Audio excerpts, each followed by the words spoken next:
साथियों, आज हम जो अक्सर आप सुनते रहते हैं इस्लामिक लोगों से हलाल और हराम, अगर सरल शब्दों में कहें तो इस्लाम में क्या क्या करना मना है, गुनाह है, अर्थात हराम है। इस पर कुछ बात करेंगे। साथियों, वैसे तो हर बात पर फतवा है, अर्थात उसका एक्सप्लेनेशन है, सलाह है, लेकिन आज हम कुछ मुख्य बातों पर बातचीत करेंगे। साथियों, हम सब जानते हैं कि इस्लाम का आधार जो है वो कुरान है, लेकिन साथियों कुरान को आप तब तक नहीं समझ सकते जब तक आप इसकी हदीसें न पढ़ें। और इस्लाम को समझने के लिए आपको इसकी सुन्नत भी समझनी होगी, अर्थात इस्लाम का जो मूल आधार है वो है हदीस, कुरान और सुन्नत। लेकिन साथियों, आज हम इन तीनों बातों पर कोई बातचीत नहीं करेंगे। हम केवल अपना जो वार्ता है, जो चर्चा है, उसको केंद्रित करेंगे कि इन तीनों आधार पर किन किन बातों को हराम कहा गया है। उनमें से कुछ मुख्य बातें जिनका अक्सर जिक्र होता रहता है। साथियों, पहली है कि अल्लाह ने ब्याज को पूरी तरह से अवैध माना है। ऐसा कहा गया है कि कुरान में संदेश है कि जो लोग इस हिदायत के बाद ब्याज लेना बंद कर देंगे उनका मामला अल्लाह को सुपुर्द है। लेकिन तमाम जानकारी के बाद भी जो नहीं संभला, जिसने ब्याज लेना जारी रखा, उसके लिए आगे नारकीय जीवन है और कोई मुक्ति नहीं है। लेकिन साथियों, आप अपने आसपास ध्यान दें। आज अधिकांश इस्लाम को मानने वालों के बैंक में खाते हैं, बैंकों से उनको ब्याज मिलता है और इस ब्याज लेने में और ब्याज देने में शरीक हैं। दूसरा साथियों, इस्लाम में चित्रों की मनाही का जिक्र किया गया है और यह जिक्र सिर्फ हदीस सहीह अल बुखारी में मिलता है।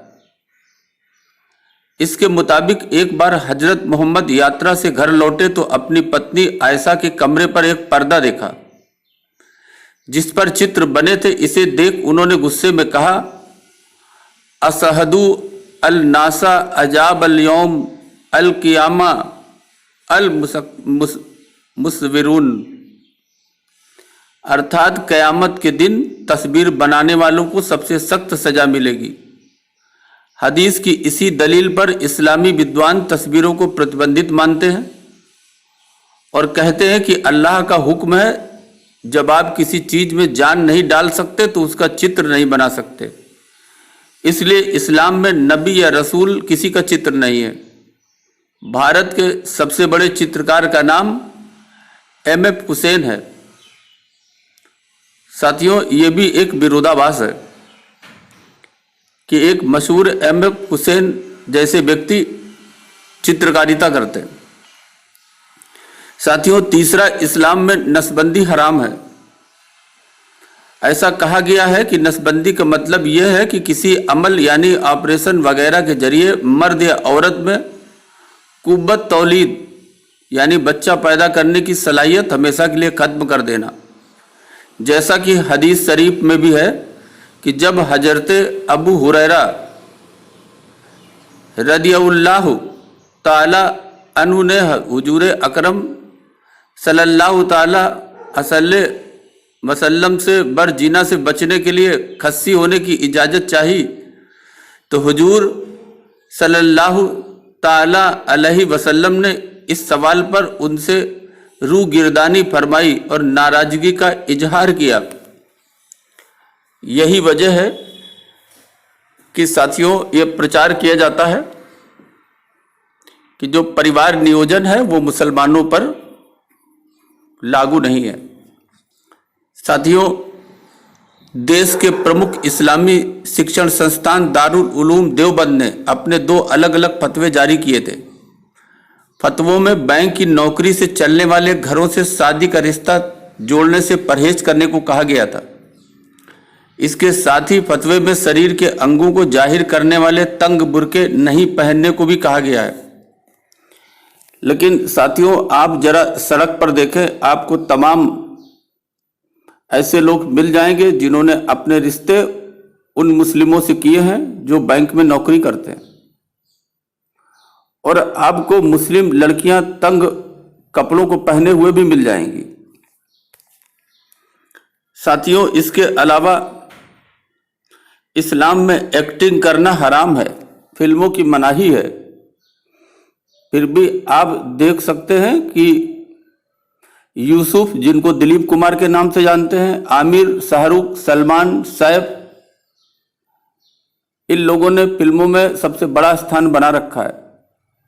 फिल्म इंडस्ट्री में 30% से ज़्यादा लोग मुसलमान हैं, मुस्लिम हैं। साथियों, इस्लाम में गाना बजाना, संगीत देना या सुनना हराम है। लेकिन आप फिल्मों में देखें तो सुरैया, शमशाद बेगम, नौशाद, ए.आर. रहमान, गुलाम अली, साबरी ब्रदर्स, न जाने कितने नाम हैं जो फिल्मों में गाने बजाने का काम कर रहे हैं। साथियों, औरतों का पराये मर्दों से मिलना या काम करना उनके साथ हराम है। लेकिन आप देखिए, सुरैया, नूरजहां, नरगिस, वहीदा रहमान, मीना कुमारी, कैटरीना, ये सब फिल्मों में काम करती हैं। साथियों, रक्स यानी नाचना, ये बहुत बड़ा गुनाह माना गया है। लेकिन जो सबसे पहले हॉट कैबरे की शुरुआत करने वाली थी वो एक मुस्लिम थी जिनका नाम था हेलन। साथियों, इस्लाम में दाढ़ी कटवाना भी मना है। लेकिन भारत का सबसे बड़ा नाई, तमीज से कहें तो पार्लर की चैन चलाने वाला जावेद हबीब भी एक मुस्लिम है। साथियों, ऐसा कहा गया है कि टीवी शैतान है, इसे देखना तो बहुत बड़ा गुनाह है। लेकिन जितने भी आतंकवादी ग्रुप हैं वे सब सीडी बनाकर अल जजीरा टीवी स्टूडियो में दे आते हैं कि इसे सब जगह आप दिखाइए। ऐसे न जाने कितनी चीजें हैं जो इस्लाम में हराम है। साथियों, इस्लाम में गैर दीनी तालीम हराम है। केवल कुरान, हदीस और सुन्नत की तालीम ही जायज़ है।